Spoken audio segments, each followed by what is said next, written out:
আমাদের দ্বারা যদি কারো উপকার করা সম্ভব না হয়, আমাদের জীবনটা যেন কারো ক্ষতির কারণ না হয়।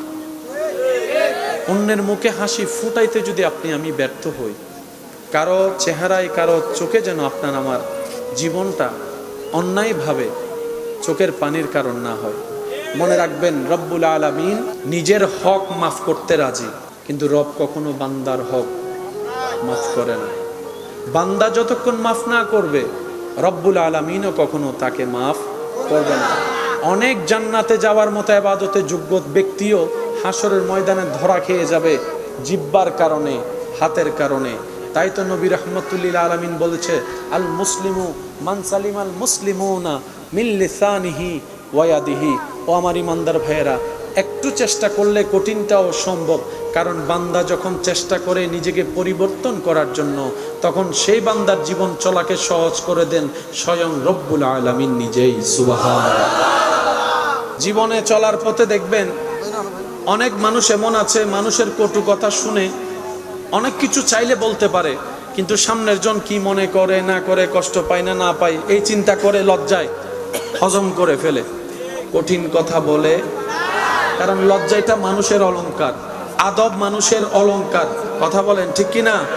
ভদ্রতা মনুষ্যত্বের অলংকার, এগুলো মুসলমানদের সম্পদ। কথা বলেন ঠিক কিনা? কয়েকটা কাজ যদি ছোটবেলা থেকে আপনার সন্তানের ভিতর আপনি করে দিতে পারেন, চোখ বন্ধ করে আপনি ঘুমাতে পারবেন। এক নাম্বার, আপনার সন্তানকে সন্তানের অন্তরে আল্লাহর ভয়ের ব্যাপারে, আল্লাহর সন্তুষ্টির ব্যাপারে প্রেমটা ঢুকাই দেন। দ্বিতীয় নম্বর, নবী রাহমাতুল্লিল আলামিনকে জানের চাইতে বেশি ভালোবাসার প্রেমটা আপনি ঢুকাই দেন, আদবটা আপনি ঢুকাই দেন। তৃতীয় নম্বর, আহলে বায়ত, সাহাবায়ে কেরাম, আউলিয়া কেরামের আদর্শটা আপনি একটু শিখাই দেন, একটু জানাই দেন, কথায় কাজে কৌশলে। যখন আপনার মুখ থেকে শোনা এক একটা কথা আপনার সন্তানের কান দিয়ে মনের মধ্যে বসে যাবে, সেই সন্তানের অন্তরকে স্বয়ং আল্লাহ নিজেই হেফাজত করবেন, যার অন্তরে ঈমান থাকবে। এই সন্তান আর কখনো বেয়াদব হওয়ার, সেজন্যই তো ইসলামের মধ্যে বলা হয়েছে, আল ইয়াউমা আকমালতু লাকুম দীনাকুম ওয়া আতমামতু আলাইকুম নিয়ামাতি। রব্বুল আলামিন বলে, বান্দা, তোর জীবনের মধ্যে যা দরকার সবকিছু আমি ইসলামের মধ্যে দিয়ে দিয়েছি। আকমালতু লাকুম দীনাকুম ওয়া আতমামতু আলাইকুম নিয়ামাতি। আমি রবের সমস্ত ধরনের নিয়ামত দিয়ে আমি ইসলামকে সাজাই দিয়েছি। কোন মুসলমান যদি ডেলি 5 বার পারফেক্টলি ভাবে রুকু এবং সিজদা করে, তার শরীরের মধ্যে, জয়েন্টের মধ্যে যে পেইনগুলো আছে, ধীরে ধীরে সেই পেইনগুলো কমতে থাকবে, হাড্ডির মধ্যে ক্যালসিয়াম বাড়তে থাকবে। বলেন সুবহানাল্লাহ। উনি ওনার গবেষণাকে সামনে রেখে বলছেন, মুসলমানরা যদি ঠিক মতো 5 টাইমে 5 বার অজু বানায়, 5 টাইমে যদি 5 বার ভালোভাবে অজু বানায়, অজু বানায় যদি তারা নামাজ পড়ে, এই অজুর মাধ্যমে তাদের শরীরে যে চেহারায় পানি যাওয়া, হাতে পানি যাওয়া, মুখে কুলি করা, নাকে পানি দেওয়া, এই সমস্ত প্রত্যেকটা কার্যক্রমের সাথে মানবের শরীরের সুস্থতার সাথে বড় একটা গভীর সম্পর্ক আছে। সুবহানাল্লাহ। বলছেন যে মুসলমানরা যখন সিজদায় যায়, একটু খেয়াল করব, আল্লাহু আকবার, মাথা নিচু, মাথার থেকে হাত একটু উঁচু, হাত থেকে কোমর আর একটু উঁচু, কোমর, পিঠ, মাথা। ফজর বেলায় নামাজ পড়ার ইচ্ছা আছে কার কার? আছে? আল্লাহ কবুল করুক। এবার হাতটা নামান। দিলে ইচ্ছা আছে, কিন্তু ঘুম থেকে উঠতে পারে। আপনারাই বলেন, এই সমস্ত বিষয়ে আলোচনার দরকার, একটু বুঝার দরকার। নামাজি হয় না কেন? দোষ ইমামের, দোষ মুয়াজ্জিনের, দোষ মসজিদের না। এটা একদিনে হয় নাই। এই ঘটনা যেটা ঘটতেছে সেটা একদিনে, বহুত আগে থেকে একটা প্ল্যানিং ছিল। একটা সময় জুমাতে আমরা যেরকম মুসল্লি দেখি, এক সময় মসজিদের মুসল্লি ছিল 5 ওয়াক্ত এরকম। এটা ওদের আশ্চর্য হয়, তখন ওরা মুসলমানদের ভিতরে ফেন্সগুলো ঢুকাই দিছে। আমি কি বুঝাতে পারছি কথা? যতক্ষণ পর্যন্ত আমরা দ্বন্দ্ব থেকে বের হতে পারবো না, নিজের মন পরিষ্কার করতে পারবো না, চিন্তার মধ্যে সুন্দর আনতে পারবো না, আমাদের উন্নতি সম্ভব না। তো এত বেজাল বুঝবো কিভাবে? সেজন্য চোখ বন্ধ করে মনে রাখবেন, দিলকে আদবে মুস্তাফা, মুহাব্বতে মুস্তাফা সাল্লাল্লাহু আলাইহি ওয়াসাল্লাম দিয়ে সাজাই ফেলেন, বাকিটা আল্লাহ করে দিবে। সুবহানাল্লাহ। যে অন্যের মুখে হাসি ফুটায় আল্লাহ তাআলা তার জীবনে শান্তি আনবেন, এটা আল্লাহর ওয়াদা। যে অন্যরে খাওয়াবে আল্লাহ তারে খাওয়াবে, এটা আল্লাহর ওয়াদা। আপনি আমি যদি সত্যি বুদ্ধিমান হই, নিজের লাভ চাই, তাহলে আমাদের জীবন চলার পথে কিছুটা ব্রেক দেওয়ার দরকার। একদম আনব্রেকলি গাড়িটা চালানো ঠিক হবে, কারণ বেশিরভাগ সময় আমাদের গাড়িটা চলতেছে শয়তানের রোডে। শয়তানের যেমনি চাই আমরা তেমনিই করছি। তো করেছি, অতীত তো আর পাল্টাতে পারবো না, কিন্তু রব্বুল আলামিন বলে তুই তওবা কর, রাস্তাটা আমি ফিরিয়ে দিচ্ছি, জাহান্নামের রাস্তা জান্নাতি বানাই দিব। সুবহানাল্লাহ। আমরা গুনাহগার, এখানে কোনো সন্দেহ, কিন্তু আমরা একটা জিনিসে বড় আশ্বস্ত, আমরা বেয়াদব না। গুনাহ আছে আমাদের, ঠিক আছে, কিন্তু আমরা বেয়াদব, আমরা মুনাফিক, আমরা বেওয়াফা। কেমন জানে আমার অন্তর বলে, কখনো যদি প্রয়োজন হয় ইসলামের জন্য জান দেওয়ার জন্য, আল্লাহ এবং রাসূলের শানে দেওয়ার জন্য, আমার মুসলমান ঈমানি যুবক ভাইয়েরা এক সেকেন্ডের জন্য নিজের পিছু টান না দেখে জান দিয়ে দিতে রাজি আছে। কথা বলেন ঠিক কিনা? সেজন্য পায়তারা চালানো হচ্ছে মুসলমানদেরকে কোনোভাবে করতে না পেরে। এখন মুসলমানদের মেয়েদের সাথে অন্য ধর্মের ছেলেরা প্রেমের সম্বোধন করে, প্রেমের সম্পর্ক করে, প্রেমের ফাঁদে ফেলে, আবেগের মধ্যে ফেলে মুসলমানদেরকে, মেয়েদেরকে, মুসলমান পরিবারদেরকে অন্য ধর্মে কনভার্ট করার জন্য পায়তারা চলছে কি চলছে না? আরো জোরে বলেন, চলছে কি চলছে না? হাজার ভাবে চেষ্টা করা হচ্ছে। জানান দিতে চাই সমস্ত ঈমানি ভাইদের পক্ষ থেকে, এই অদম অযোগ্য বিশ্ববাসীকে জানাই দিতে চাই, ইসলাম কখনো মানুষ দ্বারা হয় না। ইসলাম তখনও ছিল যখন কালিমা পড়নেওয়ালা 2 জন ছিল, 3 জন ছিল, তখন ইসলাম ছিল কি ছিল না? ইসলাম কখনো মানুষের দ্বারা না। বলেন বলেন বলেন বলেন, ইসলাম কখনো মানুষের দ্বারে। মসজিদে মুসল্লি না থাকলেও মসজিদ আছে, জোরে জোরে জোরে। কোরআন পড়ার মানুষ না থাকলেও কোরআন। কাবা তাওয়াফ করার মতো কেউ যখন ছিল না করোনাকালীন সময়ে,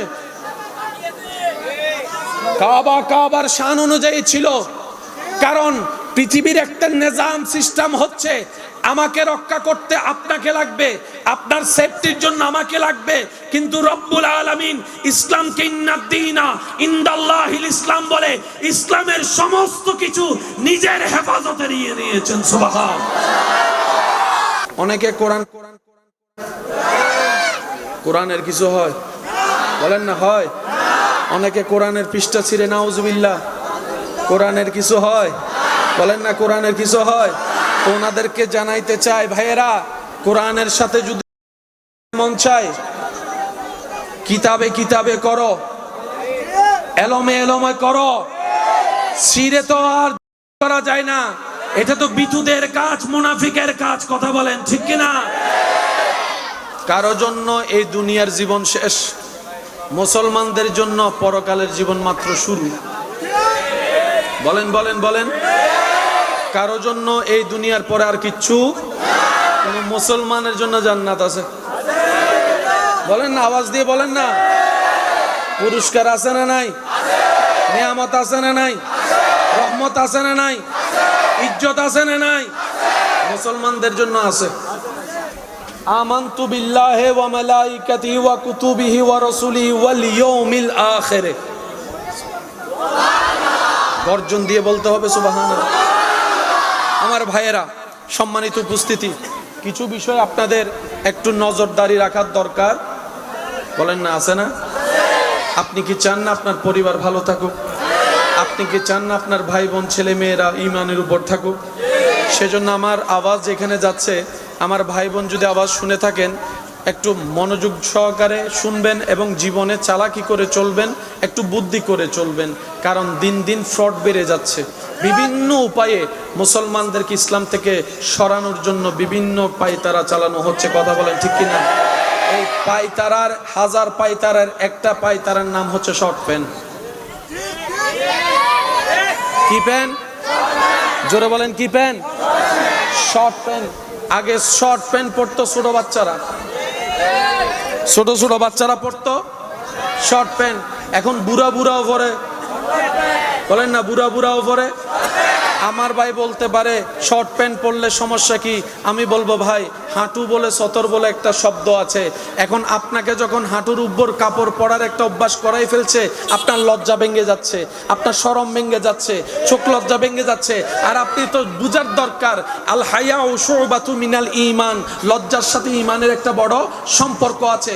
সেজন্য মনে রাখবেন, লজ্জা ভাঙলে ঈমান আর থাকে না। সেজন্য ঈমানের সাথে লজ্জার সম্পর্ক আছে। মুসলমানেরা লজ্জাকে অনেক গুরুত্ব দিয়ে চলে, কথা বলেন ঠিক কিনা? জীবনে চলার পথে দেখবেন অনেক মানুষ এমন আছে, মানুষের কটু কথা শুনে অনেক কিছু চাইলে বলতে পারে, কিন্তু সামনের জন কি মনে করে না করে, কষ্ট পায় না না পায়, এই চিন্তা করে লজ্জায় হজম করে ফেলে, কঠিন কথা বলে। কারণ লজ্জাটা মানুষের অলংকার, আদব মানুষের অলংকার, কথা বলেন ঠিক কিনা? ভদ্রতা মনুষ্যত্বের অলংকার, এগুলো মুসলমানদের সম্পদ, কথা বলেন ঠিক কিনা? সেজন্য এইসব বিষয়ে আমাদের একটু মনোযোগ রাখার দরকার। একটু কথা বলেন না, আছে না? আমরা জান দিতে পারি, ঈমান দিতে রাজি, তা আমাদের ঈমানটা ঘরের ভিতর সেভ রাখতে হবে। তো ওদের কালচার আমাদেরকে দিলে আমরা নিব না, সেটা তারা ভালো করে জানে। সেজন্য বিভিন্ন টিভির মাধ্যমে, ভিডিওর মাধ্যমে, অ্যাডের মাধ্যমে, নাটকের মাধ্যমে, সিনেমার মাধ্যমে ওরা আসে নাই, জিনিস পাঠাই দিছে, আমাদের ঘরে চলতেছে, ঢুকে গেছে। এগুলো হচ্ছে তাদের চালাকি। আপনি মনে করছেন এমনে এমনে, না না, আপনার সময় নষ্ট করে তাদের ডলার কামানো হচ্ছে, কিন্তু লাভ হচ্ছে তাদের কিরকম? ইসলামের ক্ষতি করছে কিরকম? যুবকদেরকে আস্তে আস্তে মা বাবা থেকে দূরে দিয়ে যাচ্ছে, মা বাবার দুশমন বানাই ফেলতেছে। কিভাবে? সন্তান যখন ফ্রি ফায়ারে আসক্ত হয়েছে, মা বকা দিলে এখন মা দুশমন, বাবা বকা দিলে বাবা দুশমন, শিক্ষক বকা দিলে শিক্ষক দুশমন হয়ে যাচ্ছে, পারিবারিক সম্পর্ক নষ্ট হয়ে যাচ্ছে, পারিবারিক সম্পর্ক নষ্ট হয়ে যাচ্ছে। আবার এইদিকে আসক্তিতার কারণে 5 ওয়াক্তের 5 বার যে ছেলেটা নামাজের ডাকে সাড়া দিত, আজকে তারা ওদিকে মন যেতে যাচ্ছে না, নামাজ পড়তে যেতে যাচ্ছে না। কিভাবে আটকাই ফেললো? কারণ গেমটাকে এমন ভাবে সাজাই দিয়েছে, একা খেললে হয় না, ওদিক থেকে একজন ওদিক থেকে একজন কথা বলে বলে খেলে। এখন আমার ভাই চিন্তা করে, আমি যদি নামাজের মধ্যে চলে যাই, ওই দুজন খেলোয়াড় তো থেকে যাবে, আমার তো লস হয়ে যাবে, খেলায় তো গেম হেরে যাব, নামাজটা কজা করব, তা গেমটা একটু খেলে ফেলি। একদিনে অভ্যাস হওয়ার কারণে আস্তে আস্তে সে নামাজ থেকে দূরে সরে গিয়েছে। এগুলো সব টেকনিক, আমরা বুঝি না। আচ্ছা, আমি আপনাদেরকে কষ্ট নিচ্ছেন না তো আমার কথায়? যার যার ধর্ম তার, সবার ধর্ম সবার জায়গায় শ্রেষ্ঠ। আমাদের নবী আমাদেরকে শিক্ষা দিয়েছেন, নিজের ধর্ম পালন করো, অপরের ধর্মকে সম্মান করো, কথা বলেন ঠিক কিনা? নবীজি শিক্ষা দিয়েছেন, তোমার ঘরের মধ্যে যদি কেউ কোনো ভিক্ষুক অসহায় আসে, তোমার সামর্থ্য থাকলে তুমি দিয়ে দাও, তার ধর্ম কি সেটাও জানার দরকার তোমার নাই, রবের সৃষ্টি হিসেবে তাকে দান করে দাও। সুবহানাল্লাহ। এবার সবাই মিলে আওয়াজ দিয়ে বলেন, এই ধর্মের নাম কি? একদম শুরু থেকে শেষ, বসা দাঁড়ানো সবাই ইমানি আওয়াজে বলেন, এই ধর্মের নাম কি? এই ধর্মের নাম কি? যার যার ধর্ম তার। তবে আমি একটা কথা বলি, কোন মুসলমান কি অন্য ধর্মের দেবতার নাম জিকির করে, জপে? সম্ভবই। কিন্তু ওনারা সেই দেব দেবতার নাম গানের মধ্যে ঢুকাই দিয়ে আপনাকে গান শুনাই দিছে। আমি কি বুঝাতে পারছি আপনাদেরকে? আপনি ওনাদের নাম নিবেন না, সেটা ওনারা জানে, কিন্তু ওনারা যখন গান সাজাইয়ে সে কথাগুলাকে গান বানাই দিয়েছে, আপনি তো মনে করতেছেন গান শুনতেছেন, আপনি তো মনে করতেছেন গান গাইতেছেন, কিন্তু তাদের কথা যে আপনি গাইতেছেন আপনি তো বুঝতেই পারেন না। আমি কি বুঝাতে পারছি কথা? আচ্ছা, আমার কথায় কি কষ্ট নিয়েন না প্লিজ, কারণ আমাদের ঈমানটা তো বাঁচাইতে হবে। ইসলামের দুশমন আগে ছিল নাকি ছিল না? এখনো, ভবিষ্যৎ। তো জিতার জন্য দরকার আছে না নাই? কিন্তু কৌশল করে যদি আপনি করেন, না করে জিতে যাবেন। অনুমতি দিলে আমি কিছু কথা বলবো। দুই ভাইয়ের মধ্যে দ্বন্দ্ব লাগাই, তৃতীয় ব্যক্তি যখন সরে যায়, এই ব্যক্তিরা শত্রুতামি করে যুদ্ধ করে জিতে লাগে না, ভাই ভাই যুদ্ধ করে দুর্বল এমনি হয়ে যায়, তাই খালি ফিল্ডে বল দিয়ে দেয়। আমি কি বুঝাতে পারছি কথা? আমার মাইকের আওয়াজ যতটুক যাচ্ছে, যে যেখান থেকে শুনতে পাচ্ছেন, আল্লাহর ওয়াস্তে একটু নিজেকে ব্রেক দিয়ে একটু সময় নিয়ে চিন্তা করেন। আপনারা দুই ভাই ঝগড়া করলে লাভ কার হচ্ছে একটু বের করে দেখেন। স্বামী স্ত্রী ঝগড়া করলে লাভ কার হচ্ছে একটু বের করে দেখেন। তখন দেখবেন আসল বাটপারগুলো বের হয়ে যাবে। এবার বলেন, করার জন্য শারীরিক শক্তির পাশাপাশি ঈমানি শক্তির দরকার আছে না নাই? আল্লাহ আমাদেরকে যে ঈমান দিয়েছেন সেই ঈমানের যত্ন নেওয়ার দরকার আছে না নাই? এবার কোনো মানুষ যখন গানের দিকে আসক্ত হয়ে যায়, ঈমানটা আস্তে আস্তে দুর্বল হয়ে যায়। নাচের দিকে আসক্ত হয়ে যায়, ঈমানটা দুর্বল হয়ে যায়। যখন সে বিভিন্ন গেমসের মধ্যে চলে আসে, তখন নামাজ ছুটে যায়, কোরআন তেলাওয়াত ছুটে যায়, মা বাবার সাথে বিয়াদবি শুরু হয়ে যায়। বিভিন্ন অ্যাডের মধ্যে যখন দুয়া ছাড়া দেখে, তার মধ্যে সেই নেশা করার আগ্রহ যুগে আসে। বিভিন্নভাবে মুসলমানের ভিতর নেশা ঢুকাই দেওয়া হচ্ছে, জুয়া ঢুকাই দেওয়া হচ্ছে। আগে জুয়া খেলা হয়তো বাহিরে, এখন মোবাইলের মধ্যে জুয়া ঢুকাই দিয়ে মুসলমানদের ছেলেদেরকে করার পায়তারা করা হচ্ছে। কথা বলেন ঠিক কিনা? আপনি মনে করছেন এটা একটা খেলা, কিন্তু আপনাকে তো বাজাই দিচ্ছে। জুয়া খেলে কার কি লাভ হইছে? কথা বলেন। জুয়া খেলে লাভ হয়েছে নাকি লস হয়েছে? প্রথমে লাভ দেখাই আপনাকে নামাইছে, তারপরে লোন নেওয়ায় আপনারা বাজাই দিছে। এখন আপনি না পারেন মারে বলতে, না পারেন বাবারে বলতে, না পারেন সমাজকে বলতে, কারণ আপনাকে সবাই জুয়াডি ডাকবে। আপনার জীবন মুসলমানের একজন তারা দুর্বল করে ফেলেছে। আমি কি বুঝাতে পারছি আপনাদেরকে কথা? আগে আপনারা যে এরকম খেলাধুলা করতেন মাঠে ময়দানে, ফেসবুক আসার পরে, আমি আপনাদের মুখে শুনতে চাচ্ছি, ফেসবুক আসার পরে এখনকার বাচ্চারা তো খেলার মাঠও পাচ্ছে না। এখন তারা খেলতে হচ্ছে গেমের মধ্যে। আগে আপনারা আমরা ছোটবেলায় এই যে ছোট একটা গিয়া ছিল, কি বলো, কি স্মৃতি আছে না নাই? পুকুরে নদীতে গোসল করার স্মৃতি আছে না নাই? বৃষ্টির মধ্যে ফুটবল খেলার স্মৃতি আছে না নাই? আপনার হাঁটু ভাঙ্গা, পা ব্যথা হওয়ার স্মৃতি আছে না নাই? আবার মুরব্বিরে দিয়ে গিরা বসানোর স্মৃতি আছে না নাই? বৈশাখ মাসে আম পাড়ার আম কুড়ানোর স্মৃতি আছে না নাই? বর্তমানে কিচ্ছু। আমি কি বুঝাতে পারছি আপনাদেরকে কথা? শিক্ষা জাতির, আমি আপনাদের মুখে শুনতে চাই, শিক্ষা জাতির। এই শিক্ষা নেওয়ার জন্য আপনার সন্তানকে কোথায় পাঠাচ্ছেন? বিদ্যালয়ে পাঠাচ্ছেন। এবার বিদ্যালয়ের মধ্যে শিক্ষা ব্যবস্থা দেখেন, আগে যে সাবজেক্টগুলা ক্লাস 9-10 এ দেওয়া হতো সায়েন্সের সাবজেক্ট, এখন ক্লাস 4-5 এর মধ্যে সায়েন্সের সাবজেক্ট দেওয়া হচ্ছে। ছোট ছোট বাচ্চারা নার্সারিতে যাচ্ছে, ব্যাগের বারে কাঁধ পর্যন্ত বাঁকা হয়ে যাচ্ছে। যে বাচ্চা বই আলগাতে পারে না, সে জ্ঞান আলগাবে কেমনে?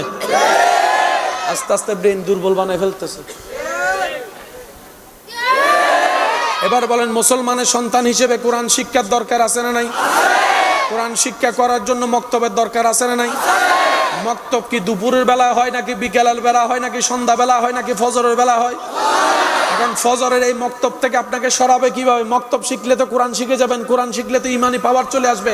আপনাকে যদি ডাইরেক্ট বলে কোরআন শিখেন না, আপনি তো মানবেন না। এখন কৌশলে করলো কি, যেই টাইমে মক্তব সেই টাইমে শুরু করে দিছে কিন্ডারগার্টেন।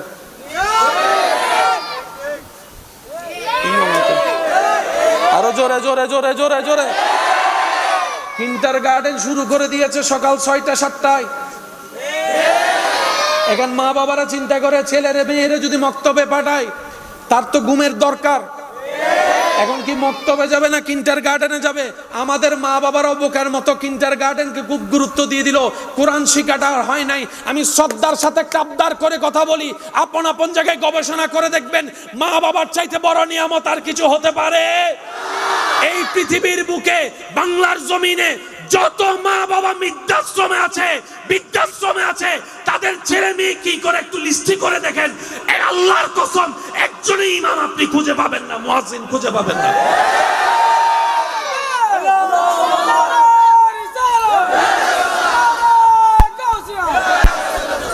যতক্ষণ মা বাবা বৃদ্ধাশ্রমে আছে, ওনাদের একটা সন্তানও ইমাম, বলেন না ইমাম, মুয়াজ্জিন।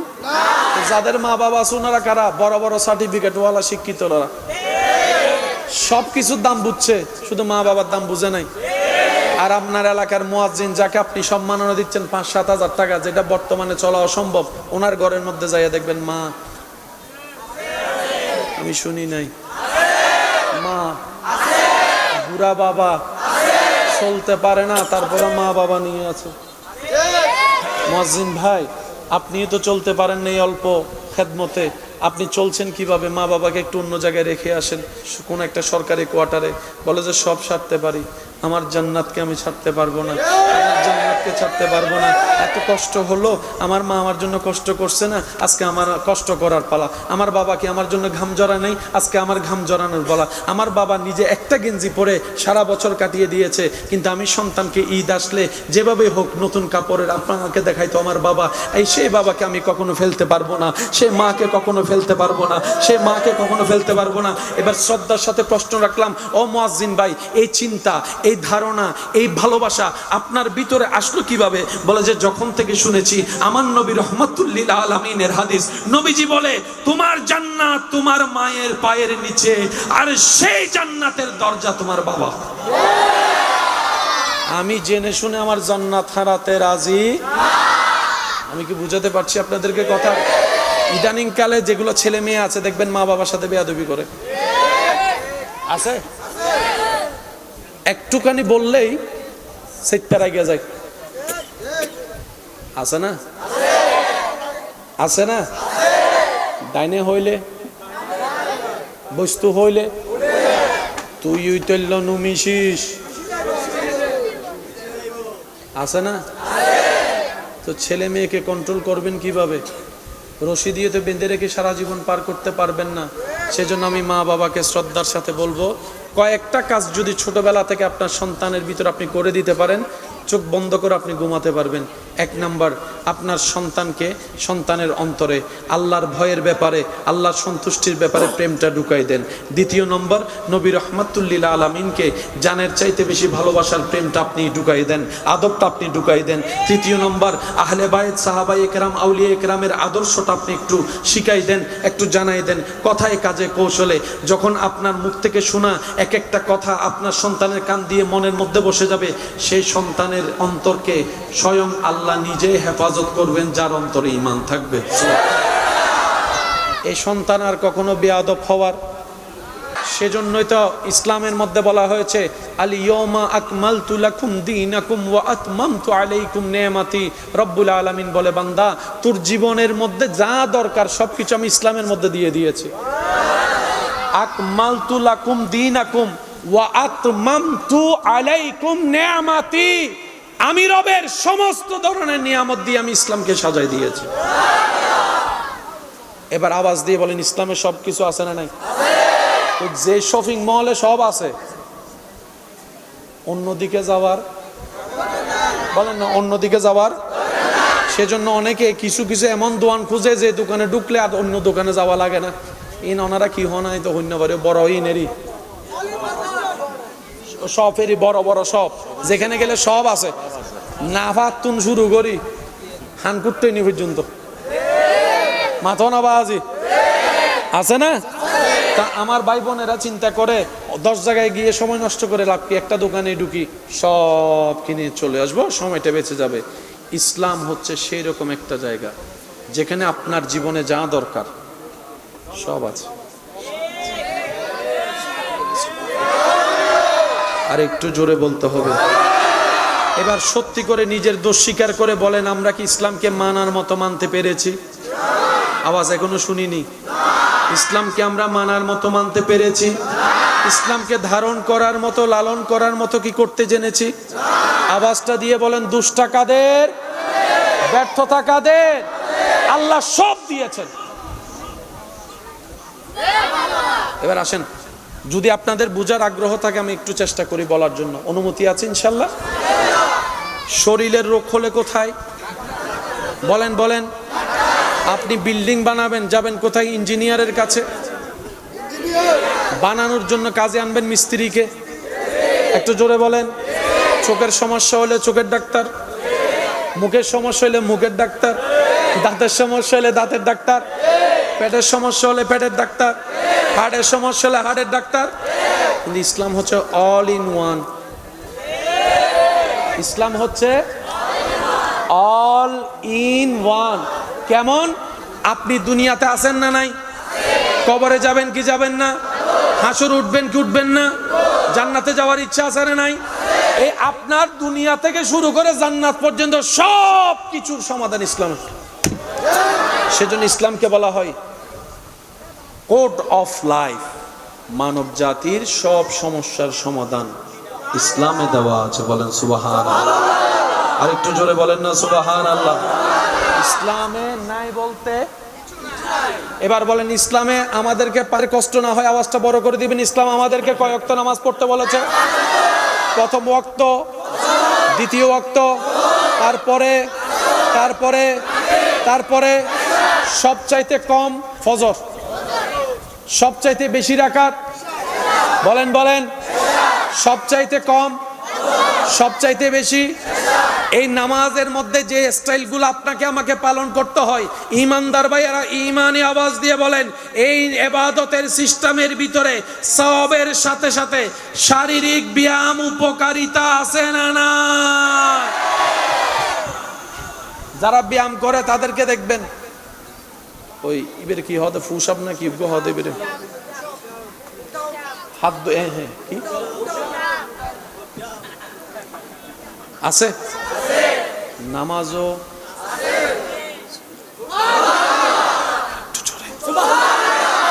ব্যায়াম যারা করেন ওনারা একটু খেয়াল করবেন, ব্যায়াম করার সময় ওই ফিটি করায় যদি ফিটি ফিটি স্কুলে ওই ফা ধরো তোলো, ফা ধরো তোলো, রুকুতে আছে না নাই?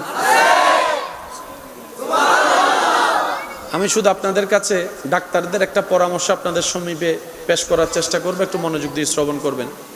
একজন হার্টের ডাক্তার বিশ্বব্যাপী যার গ্রহণযোগ্যতা, উনি বলে মুসলমানদের নামাজের রুকুতে এবং সিজদাতে এমন পজিশন সৃষ্টিকর্তা দান করেছেন, কোনো মুসলমান যদি ডেলি 5 বার পারফেক্টলিভাবে রুকু এবং সিজদা করে, তার শরীরের মধ্যে জয়েন্টের মধ্যে যে পেইনগুলো আছে ধীরে ধীরে সে পেইনগুলো কমতে থাকবে, হাড্ডির মধ্যে ক্যালসিয়াম বাড়তে থাকবে। বলেন সুবহানাল্লাহ।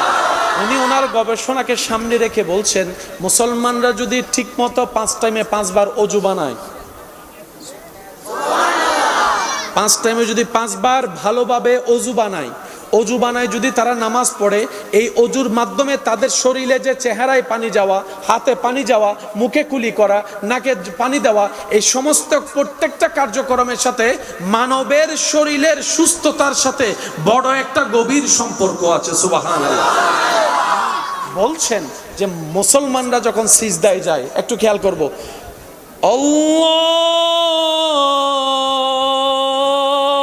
আল্লাহু আকবার, মাথা নিচু, মাথার থেকে হাত একটু উঁচু, হাত থেকে কোমর আর একটু উঁচু, কোমর, পিঠ, মাথা আর একটু জোরে। যারা মেডিটেশন করে তারা এই পজিশনটা ভালো জানে,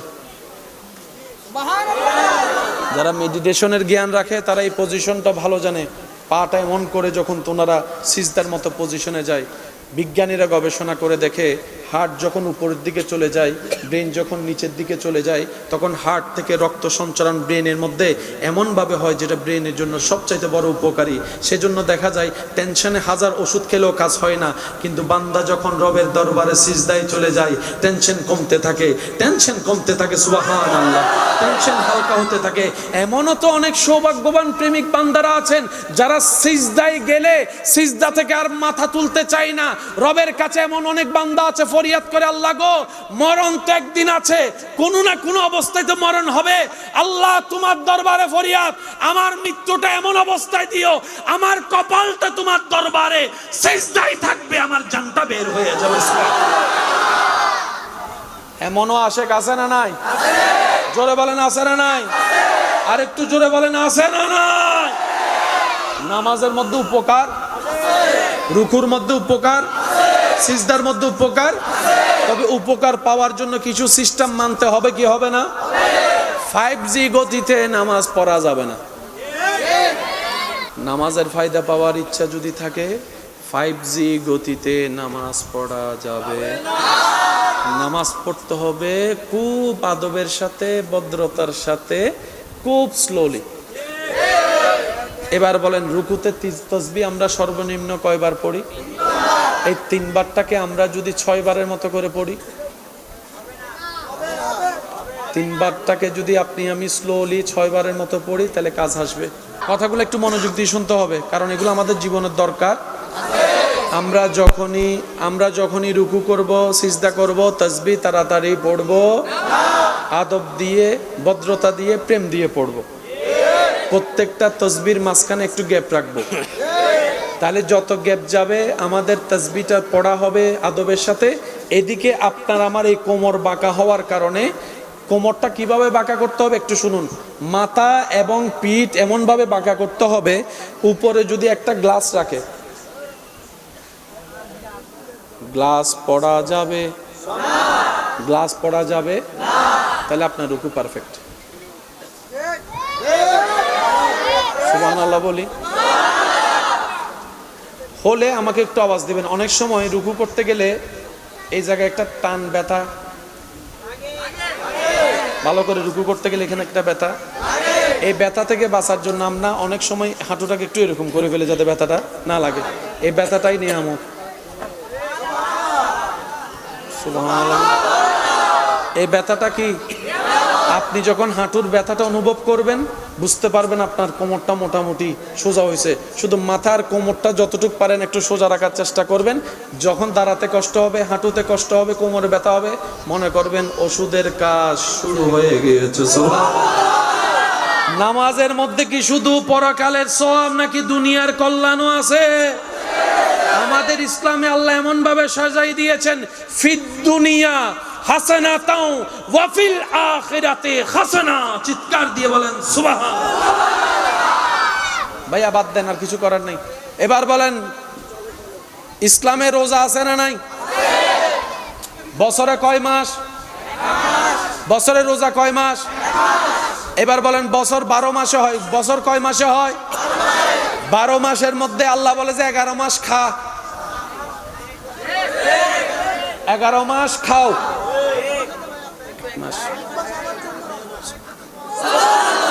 বছরে কয় মাস? রোজা কয় মাস? 11 মাস। রব্বুল আলামিন কোনো বাধা দেয় না, খাও খাও। একটা মাস বলে যায় আল্লাহ সারাদিন না খেয়ে আমরা যে খাওয়া ভাড়ি, আমরা সারাদিন পারবো না তো আল্লাহ? আমরা সারাদিন পারবো? বলেন না, সারাদিন পারবো? রব্বুল আলামিন বলে, আগের রোজা ছিল এরকম, অল্প সময় খাইতো, বেশি সময় উপবাস থাকতো। শুধু তোদের নবী রাহমাতুল্লিল আলামিনের নিসবতে আমি আল্লাহ তোদের জন্য রোজাও সহজ করে দিয়েছি। সুবহে সাদিক থেকে সূর্যাস্ত পর্যন্ত দেখতে দেখতে কেটে যায়। কথা বলেন ঠিক কিনা? এবার আসেন, জাপানের একজন বিজ্ঞানী, স্বাস্থ্য বিজ্ঞানী, উনি গবেষণা করে দেখে মানবের শরীর সুস্থ থাকার জন্য 12 মাসের মধ্যে অন্তত একটা মাস তাদের মধ্যে না খাওয়া থাকলে শরীরটা বেশি সুস্থ থাকে। একটা মাস না খাওয়া থাকলে শরীরের কোষগুলো নতুনভাবে জাগ্রত হবে। একটা মাস যদি না খেয়ে থাকে ওদের শরীরের শক্তি বেড়ে যাবে। একটা মাস যদি না খেয়ে থাকে শরীরের সমস্ত সিস্টেমগুলো নতুন করে রেস্টার করবে। উনি যখন গবেষণা করতে লাগলো, গবেষণার রেজাল্ট চলে আসলো, খবর পেল এই সিস্টেম যেটা সুস্থতার জন্য মানব জাতিকে আপনি পরামর্শ দিচ্ছেন, 1450 বছর আগে একই পরামর্শ ইসলামে মুসলমানদেরকে আল্লাহ এবং নবী দিয়েছেন। সুবহানাল্লাহ। ও মুসলমান ইমানি ভাইয়েরা, জোরে বলেন সুবহানাল্লাহ। আরো জোরে বলেন সুবহানাল্লাহ। আমার কথা আপনার বিশ্বাস করার দরকার নাই। গুগল মামাকে জিজ্ঞেস করেন অটোফেগিক বলতে কাকে বোঝায়, অটোফেগি কাকে বলে। যখন আপনি প্রশ্ন করবেন গুগল মামা উত্তর দিবে, ওই ডাক্তারের, ওই সায়েন্টিস্টের পরামর্শ আপনার সামনে আসবে। আপনি অপলগ্ন হয়ে না তাকায় থাকবেন, আর অন্তর বারবার শুকরিয়া করতে হবে, শুকরিয়া করতে থাকবে। কি সৌভাগ্য আমাদের ইসলামের মতো ধর্ম পেয়েছি। কথা বলেন ঠিক কিনা? এবার বলেন, ইসলামে ডাক্তারি পরামর্শে সুস্থতার জন্য রোজার দরকার আছে? কিন্তু আমরা উপকার পাই না কেন? সারাদিন উপবাস থেকে যা উপকার করি ইফতারের সময়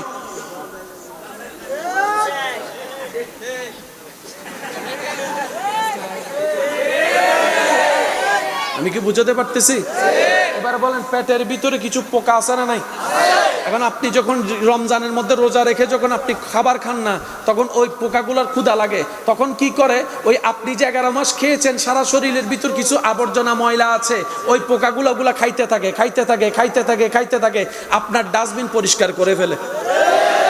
এবার সত্যি করে ইমানদার ভাইরা বলেন, খাইলে শক্তি হয় কি হয় না? না খাইলে দুর্বলতা লাগে কি লাগে না? দুনিয়ার বাস্তবতার নিয়ম, খাইলে শক্তি বাড়ে, না খাইলে শক্তি কমে। কিন্তু রমজান মাস এমন একটা রহমতের অলৌকিক মাস, সারাদিন না খেয়ে থেকে মুসলমানরা যে শক্তিতে কাজ করে অন্য মাসে খেয়েও সেই শক্তি পায়।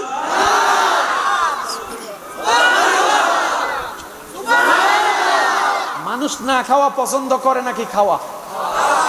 মানুষ খাওয়া পছন্দ করে, কিন্তু রমজান মাস এমন প্রেমের মাস, লাস্টে যখন একটা দ্বিধাদ্বন্দ্ব চলে আসে, 29-এ যাবে নাকি 30-এ যাবে, 29-এ যাবে নাকি 30-এ যাবে, বেশিরভাগ আল্লাহর বান্দা মনে মনে দোয়া করে, আল্লাহ আরেকটা বাড়ায় দাও না।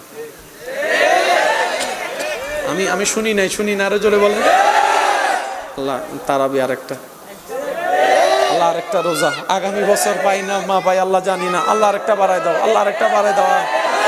সারা দুনিয়ার মানুষ বলে খাই খাই, মুসলমানরা বলে যে আল্লাহ রোজা আরেকটা বাড়ায় দাও। ব্যাপার কি?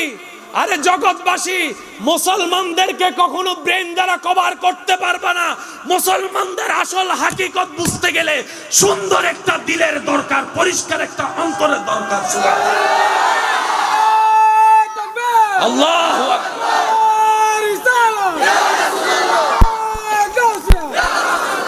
উচ্চা ইসলামে রোজা আছে না নাই? সওয়াব আছে না নাই? দুনিয়াবি উপকার আছে না নাই? নিতে জানি না দোষ, বলেন না, নিজে নিতে জানি না দোষ। এবার আসেন, সারাদিন না খেয়ে থেকে উপকার হয়েছে কি হয় না?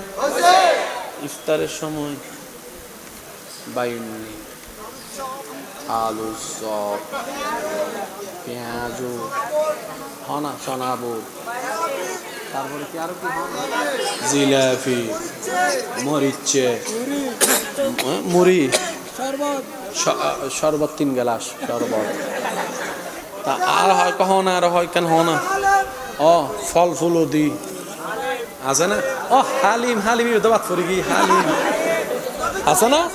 হ্যাঁ, যতক্ষণ আজান না দিতে মনে মনে চিন্তা করো তো, হুইয়েন দিয়ে শুরু করছুম। জামিলা আছে না নাই?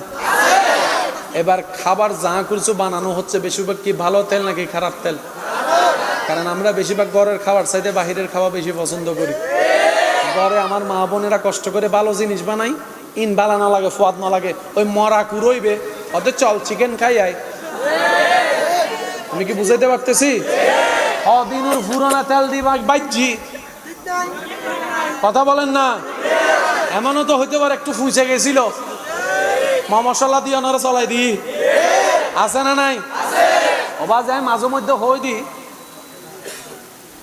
এই বডি এন আল্লাহ দিয়ে বানান্য বলি এজু ঠিকই আছে, দিন হলে যেদিন ফরমালিন ঢুকি কিন্তু বোতাকে যাবে গুর হতা মেড ইন জাপান হইলে এতক্ষণে ঠিক না বেটি খাওয়া বাজে, আল্লাহ দিয়ে বডি দেয়, লোয়া হাইয়ের হজম করি ফেরাত দিলে বোঝন সিডেঙ্গে মানুষ নাই বাংলার কেন সিডেঙ্গে একটা হতাশ হদিতের ফেডিবে এন ফেড নহিতে লোয়া হাইয়ারে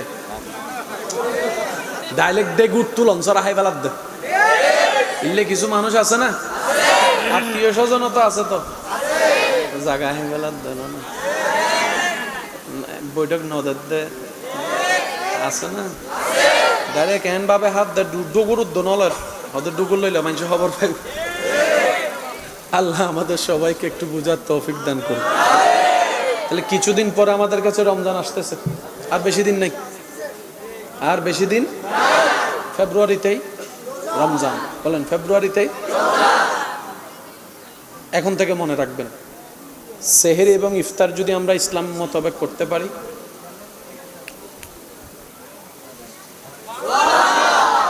প্রত্যেকটা মানুষের শরীরে রোগ আছে না নাই? যারা ইসলামিক নিয়মে রোজা রাখে তাদের ডায়াবেটিস ঠিক হয়ে যায়, প্রেশার ঠিক হয়ে যায়, হার্টের রোগ ভালো হয়ে যায়, এরকম হাজার প্রমাণ আছে। আওয়াজ দিয়ে বলেন আছে না নাই?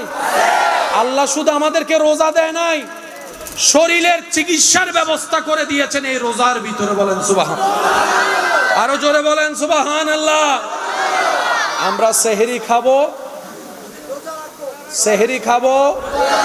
সেহরিতে আল্লাহ যাই রিজিকে দেয় তাই খাবো, সাথে খেজুর রাখবো একটা অথবা দুইটা যদি আল্লাহ তৌফিক দেয়। ইফতারের সময় আমরা প্রথমে খাবো, বলেন প্রথমে খাবো, তারপর একটু খাবো শরবত, তারপরে ফল ফুলাদি দিয়ে আপনার আমার ইফতার। বাজা পোড়াও খাওয়া যাবে, এর কিছুক্ষণ পরে গিয়ে রাতের ভাতটা খেয়ে ফেলবেন। সারাদিন রোজা রেখে আমাদের মা বোনেরা গরমের ভিতরে চুলার সামনে বসে বসে যে ইফতারিগুলা বানাই, আমাদের তো ওনাদের প্রতি একটু মায়া থাকার দরকার আছে। আপনি আমি যেমন রোজাদার, ওনারাও তো রোজাদার। যেখানে গরমের মধ্যে আপনার আমার ডাক ফাইটা যায়, অ্যাসিড নিচে বসে থাকি, পাকঘরে রান্না করে কোনো এসি তো দূরের কথা, একটা ফ্যানও, এদিকে বাহিরের গরম, এদিকে চুলার গরম, এদিকে রোজা। ওনারাও তো মানুষ, ওনাদের দিকে একটু দেখার খেয়াল করার দরকার। আল্লাহ তাআলা আমাদের সবাইকে মানুষ বানার তৌফিক দান করুন। মনে রাখবেন ভাইয়েরা, আমাদের দ্বারা যদি কারো উপকার করা সম্ভব না হয়, আমাদের জীবনটা যেন কারো ক্ষতির কারণ না হয়। অন্যের মুখে হাসি ফুটাইতে যদি আপনি আমি ব্যর্থ হই, কারো চেহারায় কারো চোখে যেন আপনার আমার জীবনটা অন্যায়ভাবে চোখের পানির কারণ না হয়। মনে রাখবেন, রব্বুল আলামিন নিজের হক মাফ করতে রাজি, কিন্তু রব কখনো বান্দার হক মাফ করে না। বান্দা যতক্ষণ মাফ না করবে, রব্বুল আলামিনও কখনো তাকে মাফ করবে না। অনেক জান্নাতে যাওয়ার মতো ইবাদতে যোগ্য ব্যক্তিও হাসরের ময়দানে ধরা খেয়ে যাবে জিব্বার কারণে, হাতের কারণে। তাই তো নবী রাহমাতুল্লিল আলামিন বলেছে, আল মুসলিমু মান সালিমাল মুসলিমুনা মিন লিসানিহি ওয়া ইয়াদিহি। ও আমার ইমানদার ভাইয়েরা, একটু চেষ্টা করলে কঠিনটাও সম্ভব। কারণ বান্দা যখন চেষ্টা করে নিজেকে পরিবর্তন করার জন্য, তখন সেই বান্দার জীবন চলাকে সহজ করে দেন স্বয়ং রব্বুল আলামিন নিজেই। সুবহানাল্লাহ। সেই ঈমান কি আমাদের আছে? এবার টোটাল বিষয়টা আমি এক জায়গায় করি। ইসলামের ভিতর কি শুধু পরকাল নাকি দুনিয়ার কল্যাণও আছে? ভাই আওয়াজ দিয়ে বলেন, আছে না নাই? আচ্ছা, ফজরের নামাজ এমন টাইমে যখন রাতও নয় সকালও নয়, যেটাকে আপনি আমি ভোর নামে চিনি, ভোরবেলা, সূর্য, রাতের অন্ধকার, এই টাইমের বাতাসটা একটু খেয়াল করে দেখবেন। 24 ঘন্টা বাতাস থাকলেও ফজরের সেই বাতাসের মতো কোনো বাতাস। আপনি যখন ফজরের নামাজটা পড়ে একটু বাহিরে হাঁটা চলা করবেন, ওই ফ্রেশ বাতাসটা যখন আপনার নাক দিয়ে ঢুকবে, ব্রেনে লাগবে, শরীরে লাগবে, আপনার নিজের ভিতরে আপনি অনুভব করতে পারবেন আলাদা রকমের একটা শান্তি, আলাদা রকমের একটা সতেজতা, আলাদা রকমের একটা শক্তি কাজ করে। এই সকালের বাতাসটা কেমন জানি ডানে বামে সামনে যেদিকে তাকাই না কেন চোখটা শীতল হয়ে যায়, অন্তরটা শান্তি হয়ে যায়। ফজরের বাতাসটা যেন জানান দেয় এই বাতাসটা যেন তেন বাতাস নয়, এটা যেন জান্নাত থেকে আসা রহমতের বাতাস। সুবহানাল্লাহ। এই বাতাস নেওয়ার দরকার। আর এই বাতাস যদি নেওয়ার ইচ্ছা থাকে, মোটামুটি রাত্রে টাইমে ঘুমানো দরকার। রাত্রে টাইমে ঘুমানো যদি ইচ্ছা হয়, তাহলে আপনার আমার এই মোবাইলের আসক্তি থেকে একটু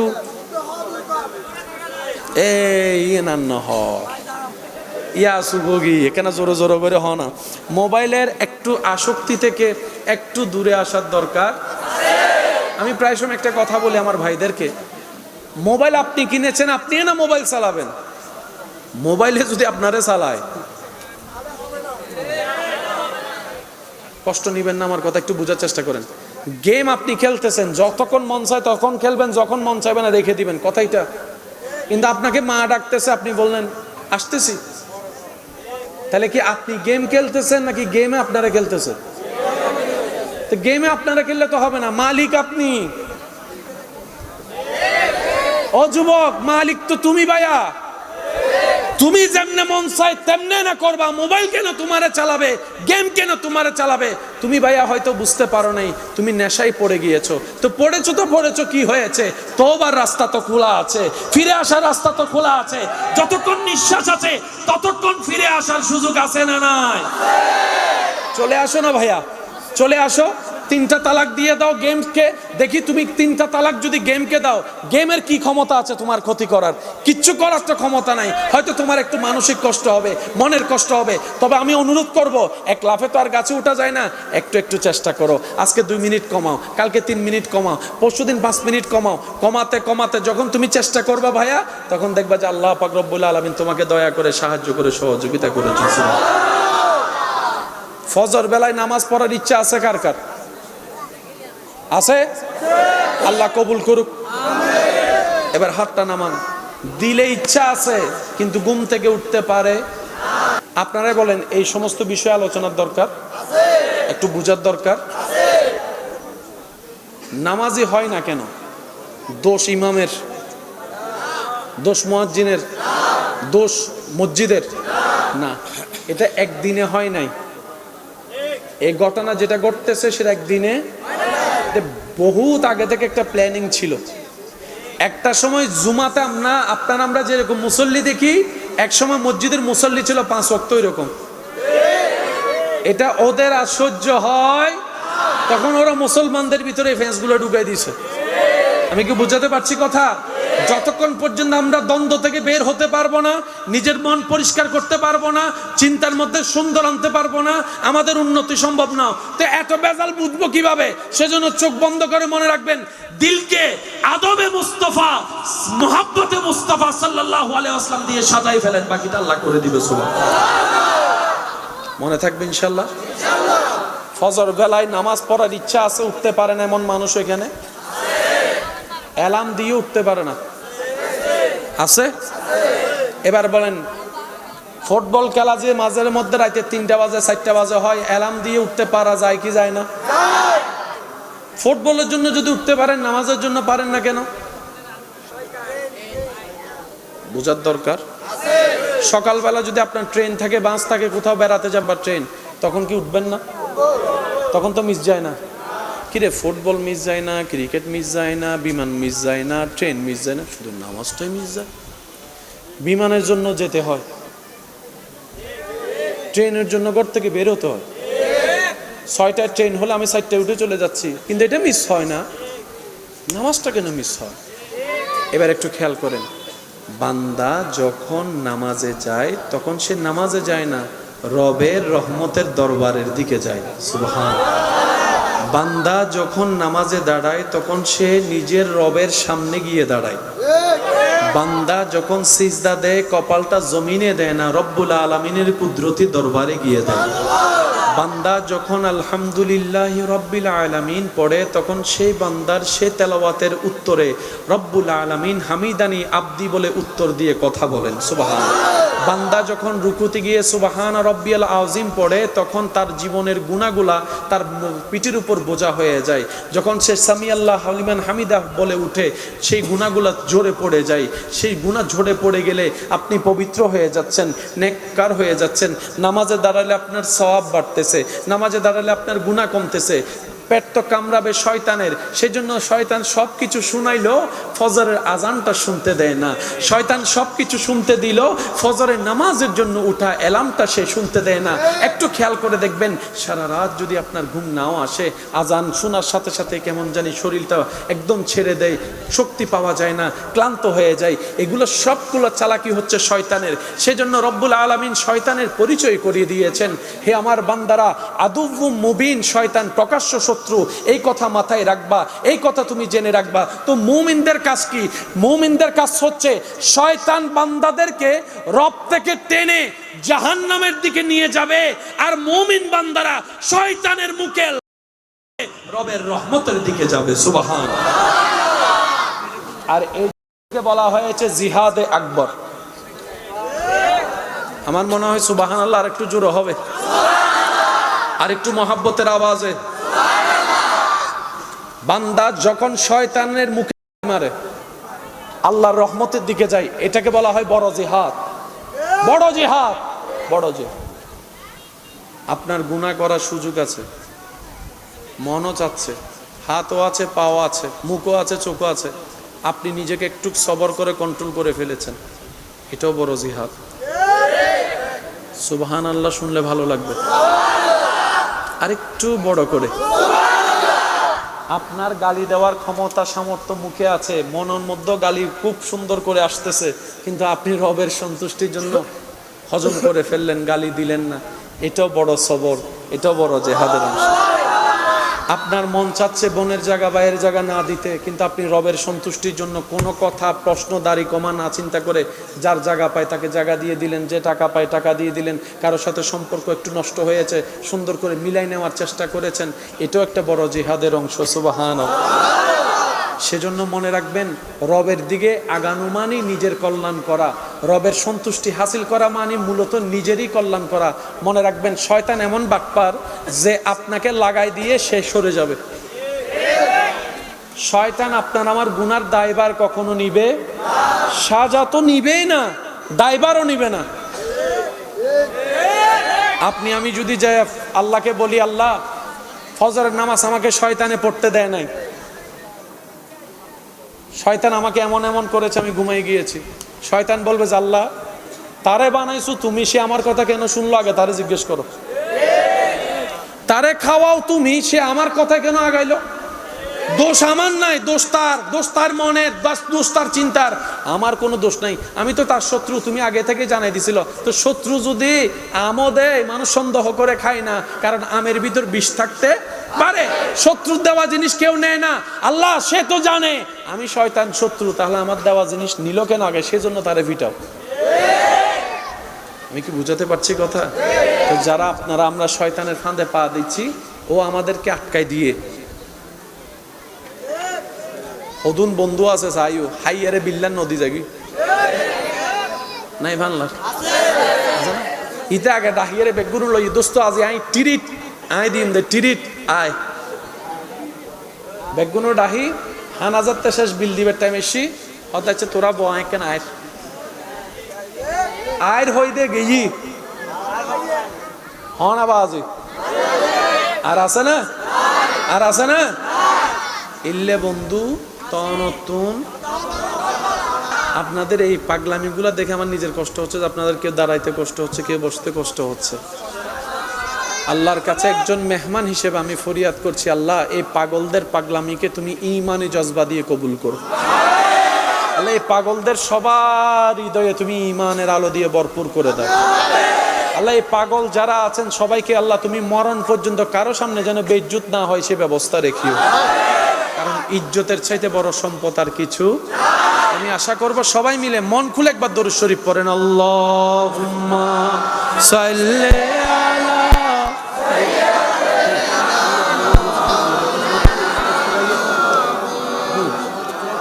নাম বলতাম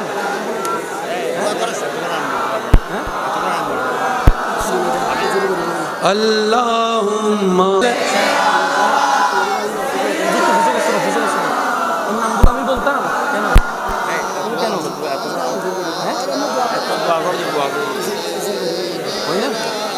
মাওলানা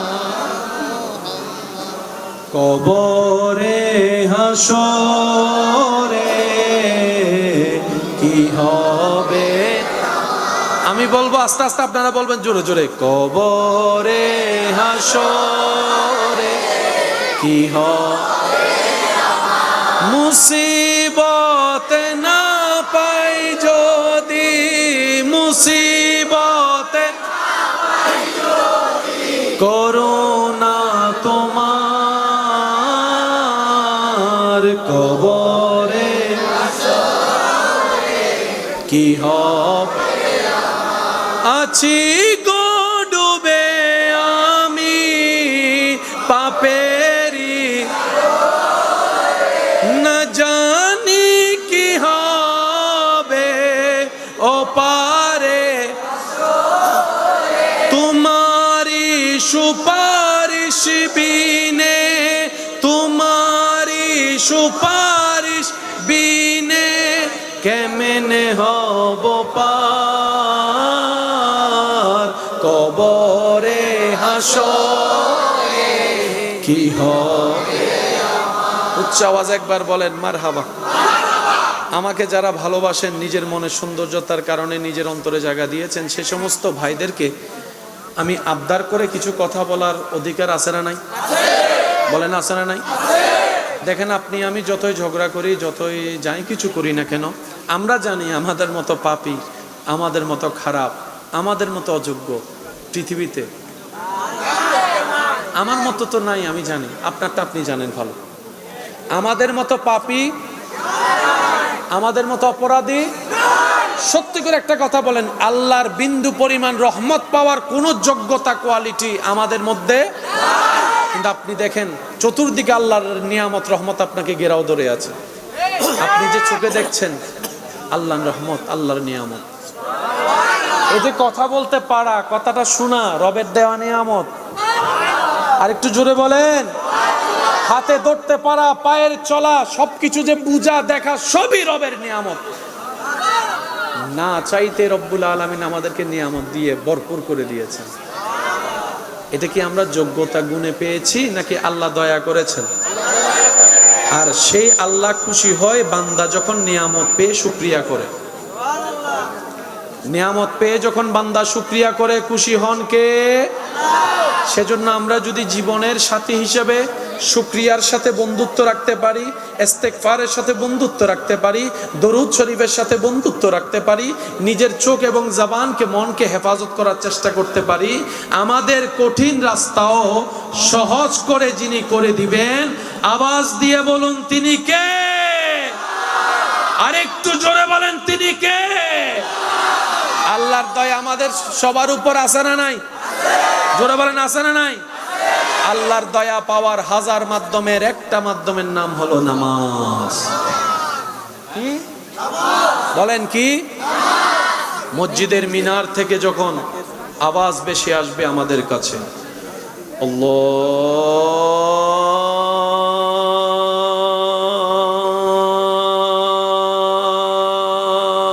আল্লাহু আকবার, আল্লাহু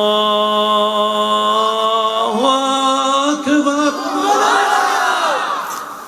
ডাকটা কি মুয়াজ্জিনই দিয়েছেন নাকি আল্লাহর পক্ষ থেকে এসেছে?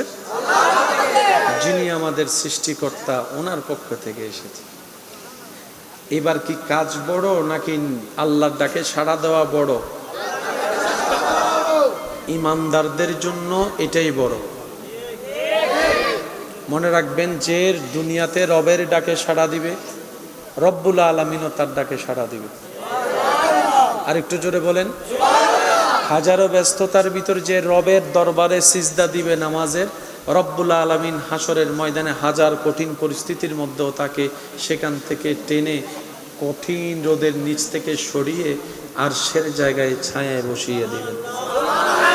শুধু নামাজ শুধু পরকালীন মুক্তি নয়, মনে রাখবেন, নামাজ দুনিয়ার হাজার উপকার নামাজের মধ্যে আছে। শারীরিক উপকার নামাজে আছে। নামাজ পড়লে রিজিকে বরকত হয়, নামাজ পড়লে নিয়ামত বাড়ে, নামাজ পড়লে ইজ্জত বাড়ে, নামাজ পড়লে শারীরিক সুস্থতা বাড়ে, নামাজ পড়লে মনোযোগ ভালো হয়, নামাজ পড়লে জবান পবিত্র হয়। নামাজ যদি মন থেকে পড়তে পারি, আল্লাহ দয়া করলে একদিন এই নামাজও আমাদের জন্য রহমতের ছায়ায় থাকার, বসবাস করার জীবন হয়ে যাবে। সুবহানাল্লাহ। আল্লাহ তাআলা নামাজের মাধ্যমে, ইবাদতের মাধ্যমে আল্লাহর রহমতের নৈকট্য হাসিল করার আমাদের সবাইকে তৌফিক দান করুন। বড়দের সাথে বেয়াদবি করা যাবে? একটু আওয়াজটা দিতে হবে। শেষ ভালো যার সব ভালো তার। বড়দের সাথে বেয়াদবি করা যাবে? ছোটদের সাথে জুলুম করা যাবে? যখন আপনি আমি বেয়াদবি করি, নিজের রহমত কমাই ফেলি। আমরা তো মনে করি বেয়াদবি করলাম বাস জিতে গেলাম। না, মনে রাখবেন, রবের দরবারে পাপীর জায়গা আছে, মাফের সুযোগ আছে, কিন্তু বেয়াদবের কোনো সুযোগ মাফ নাই। এটা মাথায় রাখতে হবে। বড়দের সাথে বেয়াদবি করা যাবে? চিনেন কিংবা না চেনেন, আপনার সাথে কোনো রক্তের সম্পর্ক নেই, পরিচয়ের সম্পর্ক নেই, কিন্তু একটা পরিচয় তো আছে, সেটা আপনার রবের বান্দা, আপনার নবীর উম্মত। এর চাইতে বড় পরিচয়ের আর কোনো দরকার আছে? বলেন না ভাই, এর চাইতে বড় পরিচয়ের দরকার আছে? বড়দেরকে যে সম্মান করে, আল্লাহ তাআলা তাকেও সম্মানের ব্যবস্থা করে দেন। এটা আল্লাহর ওয়াদা, এটা আল্লাহর ওয়াদা, এটা আল্লাহর ওয়াদা। যে অন্যের মুখে হাসি ফুটায় আল্লাহ তাআলা তার জীবনে শান্তি আনবেন, এটা আল্লাহর ওয়াদা। যে অন্যরে খাওয়াবে আল্লাহ তারে খাওয়াবে, এটা আল্লাহর ওয়াদা। আপনি আমি যদি সত্যি বুদ্ধিমান হই, নিজের লাভ চাই, তাহলে আমাদের জীবন চলার পথে কিছুটা ব্রেক দেওয়ার দরকার। একদম আনব্রেকলি গাড়িটা চালানো ঠিক হবে, কারণ বেশিরভাগ সময় আমাদের গাড়িটা চলতেছে শয়তানের রোডে। শয়তানের যেমনি চাই আমরা তেমনিই করছি। তো করেছি, অতীত তো আর পাল্টাতে পারবো না, কিন্তু রব্বুল আলামিন বলে তুই তওবা কর, রাস্তাটা আমি ফিরাই দিচ্ছি, জাহান্নামের রাস্তা জান্নাতি বানাই দিব। সুবহানাল্লাহ। এই বিশ্বাস আছে সবার? পিছনের ভাইরা বিশ্বাস আছে? আল্লাহ তাআলা আমাদের সবাইকে 5 ওয়াক্ত নামাজের সাথে বন্ধুত্ব রাখার তৌফিক দান করুক। বড়দের সম্মান, ছোটদেরকে স্নেহ করার তৌফিক দান করুক। আল্লাহ তাআলা আমাদেরকে ভদ্র হয়ে চলার তৌফিক দান করুক। নিজের চোখ জবানকে হেফাজত রাখার তৌফিক দান করুক। অন্যের কষ্টের কারণ হওয়া থেকে আল্লাহ আমাদের সবাইকে হেফাজত করুক। আমি আপনাদের থেকে বিদায় নিচ্ছি। এখন আমি আপনাদের কাছে একটা অনুরোধ করব, যেহেতু মানুষের আধিক্যতা বেশি, আমার ভাইয়েরা কিছু মেহমানদারি করেছেন, আপনাদের জন্য রেখেছেন, পাইলেও আলহামদুলিল্লাহ, কেউ তো কোনো কষ্ট রাখবেন না ইনশাল্লাহ না। তো আমি ইনশাল্লাহ, আমার ভাইজান আছে বাকি কার্যক্রম করবে, আমি শুধু সবার মুখে আমার রবের জিকিরটা একটু শুনতে চাই। যার যত শক্তি আছে ফুল ভলিউমে একবার বলেন সুবহানাল্লাহ। এমন ভাবে বলতে হবে যেভাবে বলে আপনার শান্তি লাগবে। আরো জোরে বলেন সুবহানাল্লাহ। আর একটু মহাব্বতের আওয়াজে বলেন সুবহানাল্লাহ। এবার বলেন আলহামদুলিল্লাহ, আলহামদুলিল্লাহ। এবার বলেন লা ইলাহা ইল্লাল্লাহ, লা ইলাহা ইল্লাল্লাহ, লা ইলাহা ইল্লাল্লাহ।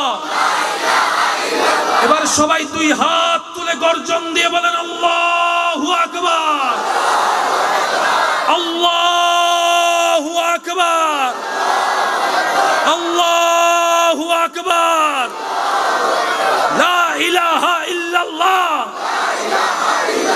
লা ইলাহা ইল্লাল্লাহ, লা ইলাহা হক, লা ইলাহা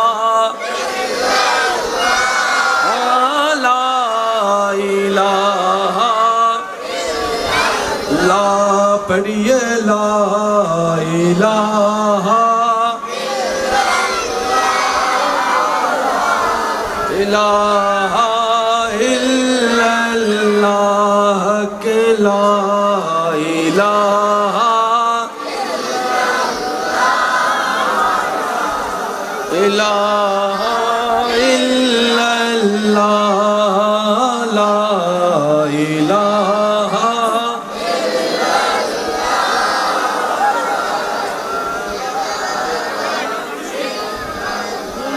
একবার বলি আলহামদুলিল্লাহ। আল্লাহ তাআলা আমাদের সকলের হাজিরি কবুল আর মঞ্জুর করুক। আমাদের এই প্রেম, এই মোহাব্বতকে আল্লাহ কবুল করুক। আপনাদের আওয়াজটা যদি বড় হয় তাহলে ওদিকের আওয়াজ ছোট হয়ে যাবে। দেখি সবাই একবার বলেন তো মারহাবা। এই আওয়াজের সামনে আর কোন আওয়াজ কানে লাগবে? আপনাদের আওয়াজ বড় করে দেন, বলেন মারহাবা। এবার জিকিরটা করেন লা ইলাহা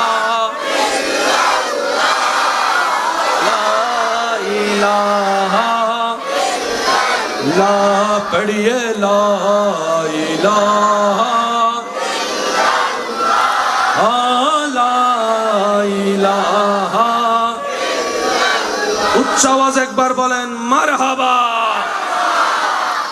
जन्म आमार नबीर जुगे होले तो जन्म आमार नबीर जुगे तू नयने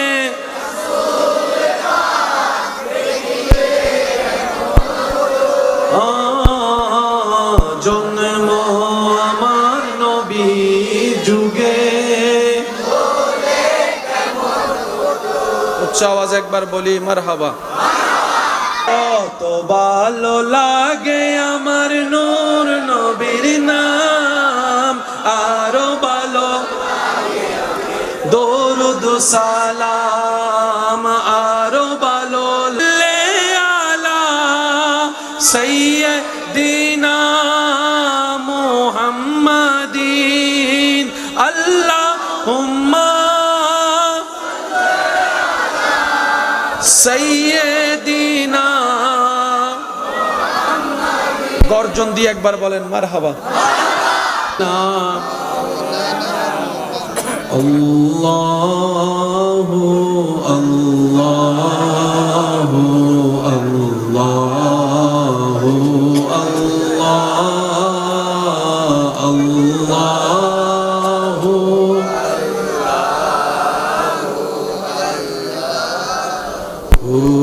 আল্লাহ। আরেকটু ইমানি আওয়াজ আল্লাহু আল্লাহু আল্লাহু আল্লাহু আল্লাহু আল্লাহ। الصبح بدا من طلعته والليل دجى من وفراته الله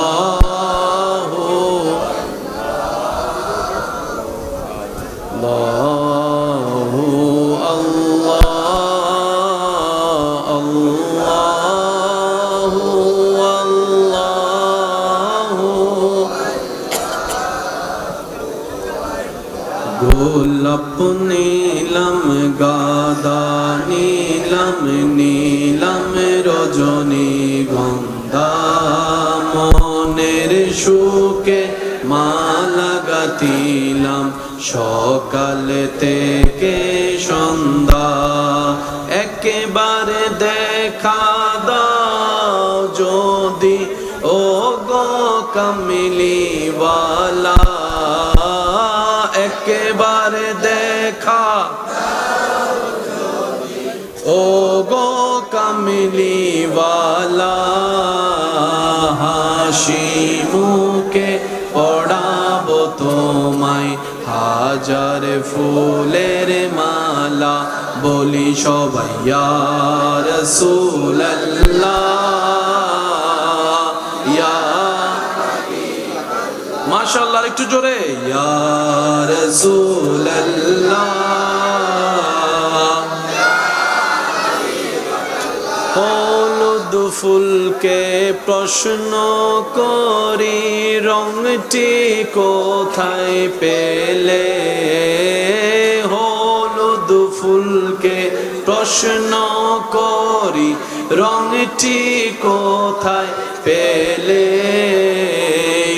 উত্তর দেয় সেই রংটি ছিল নূর নবীজির ত্বকে, তাই সেই ফুলকে বাগান থেকে তুলে গাঁথলাম মালা। সুযোগ পেলে পড়াবো তোমায় হাজার ফুলের মালা, বলি সবাই ইয়া ইয়া। শেষবারের মতো যার যত শক্তি আছে সবাই মিলে ইমানি আওয়াজে গোলাপ নীলম গাদা গন্ধা মনের সুখে মালা গাঁথিব সকাল।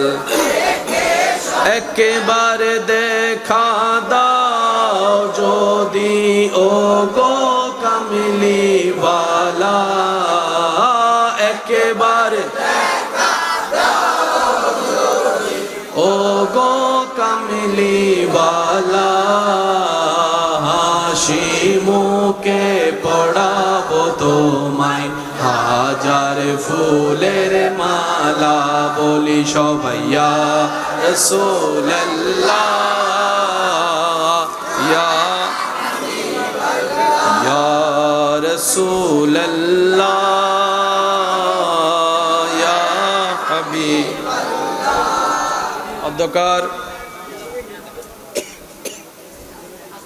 দক্ষিণ আগ্রাবাদ ছোটপুল শাহ আমানত কাঁচা বাজার ব্যবসায়িক ভাইদের আয়োজনে ও এলাকাবাসীর আন্তরিক ভালোবাসা মহাব্বতে ও সহযোগিতায় বিশিষ্ট সমাজসেবক ও আহ্বায়ক বাংলাদেশ জাতীয়বাদী দল ২৭ নং দক্ষিণ আগ্রাবাদ ওয়ার্ড বিএনপি চট্টগ্রাম মহানগর জননেতা জনাব মোহাম্মদ কামাল উদ্দিন সরদার সাহেবের সভাপতিত্বে আজকের এই আজিমিল্লাহ হযরতুল ইসলাম জনাব মাওলানা মুহাম্মদ তাওহীদুল আলম রিয়াদ সাহেব মাদ্দা জিল্লুহুল আলী, সবাই মহব্বতের আওয়াজ একবার বলি মারহাবা। আজকের মাহফিলে যিনি প্রধান আলোচক হিসেবে আলোচনার খেদমত নিবেদন করেছেন রৌনকে আহলে সুন্নাত রৌনকে মিল্লাত হযরতুল ইসলাম হাফেজ মাওলানা নুমানুর রশিদ শাহীন মাদ্দা জিল্লুহুল আলী, সবাই বলি মারহাবা। উপস্থিত উলামায়ে কেরাম, এলাকার মান্যবর ব্যক্তিবর্গ, মুরব্বিয়ানে আজম, উপস্থিত ব্যবসায়ী চাকরিজীবী ভাইয়েরা, উপস্থিত আল্লাহর প্রেমিক নবীর প্রেমিক ইমানদার ভাইয়েরা, এলাকার সম্মানিতা আমার মা ও বোনেরা, উপস্থিত হাজিরিন, আসসালামু আলাইকুম ওয়া রাহমাতুল্লাহি তাআলা ওয়া বারাকাতুহু। যার যত শক্তি আছে ফুল ভলিউমে একবার বলেন আলহামদুলিল্লাহ, আরেকবার চিৎকার দিয়ে বলেন আলহামদুলিল্লাহ। আল্লাহ আমাদের সবার গুনাহ মাফ করে দিন, আমাদের সবার মা বাবার গুনাহ মাফ করে দিন, আমাদের যত আত্মীয় স্বজন এবং এলাকাবাসী কবরের আযাব এই মুহূর্তে কষ্ট পাচ্ছে আল্লাহ সবার কবরের আযাব মাফ করে দিন। সম্মানিত উপস্থিতি, জায়গার তুলনায় কি প্রেমিক কম হয়েছে না বেশি? এখন কি জায়গা চেঞ্জ করার কোনো সুযোগ আছে? এখন কি আপনার আমার সরে যাওয়ার কোনো সুযোগ আছে? যে অবস্থায় আছি এই অবস্থায় মাহফিল সার্থক করার দায়িত্ব আছে না নাই? এই মাহফিল কি কমিটির মাহফিল না সবার মাহফিল? তাহলে সবার দায়িত্ব আছে না নাই? আল্লাহ আমাদের সবাইকে মহাব্বতের বহিঃপ্রকাশ করে দায়িত্ব পালন করার তৌফিক দান করুন। আপনাদের মহাব্বতের ডাকে আমি সাড়া দিয়ে রবের রহমত নিয়ে উপস্থিত হওয়ার চেষ্টা করেছি বিনয়ের সাথে, শ্রদ্ধার সাথে। সবার কাছে আমার নিবেদন থাকবে, আল্লাহ তাআলা আমি অদমকে যতক্ষণ বলার সুযোগ দিবেন সবাই একটু মনের কান দিয়ে শোনার চেষ্টা করবেন, বলি ইনশাআল্লাহ। আর আমাকে একটু আওয়াজ দিয়ে সহযোগিতা করতে হবে, যারা যারা করতে রাজি আছে একবার বলি মারহাবা। আর একটু জোরে বলেন মারহাবা। আমি আপনাদের কষ্ট বুঝতে পারছি, হাজার চেষ্টা করলো এই মাহফিল কালকে আয়োজন সম্ভব, এত পাগলদের উপস্থিতি করা সম্ভব? এখানে যারা উপস্থিত হয়েছেন সবার নিজ নিজ ব্যস্ততা আছে না নাই? সবার নিজ নিজ ডিউটি আছে না নাই? এমন অনেক মানুষ এখানে বসে আছেন, এসেছেন, উপস্থিত হয়েছেন নিজের ব্যক্তিগত কাজ ফেলে। সবার সময়ের দাম আছে এখানে, বেদামি কেউ বলেন না ভাইয়া, বেদামি কেউ।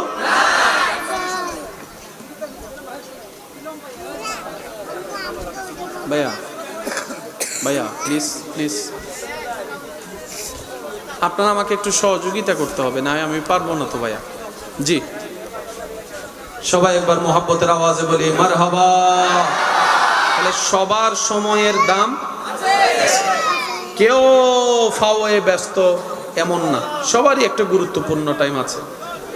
আজকের এই উপস্থিতি জনস্রোত কোনো ব্যক্তি বিশেষ বর্গের জন্য নয়, বরং আল্লাহ এবং রসুলের খাতিরে, দিনের খাতিরে, ধর্মের খাতিরে, ইসলামের খাতিরে ডান হাত তুলে দেখাই, বলেন ঠিক কিনা? আর একটু জোরে বলেন ঠিক কিনা? আল্লাহ এই মহাব্বত কবুল করুক, আল্লাহ এই জজবা কবুল করুক।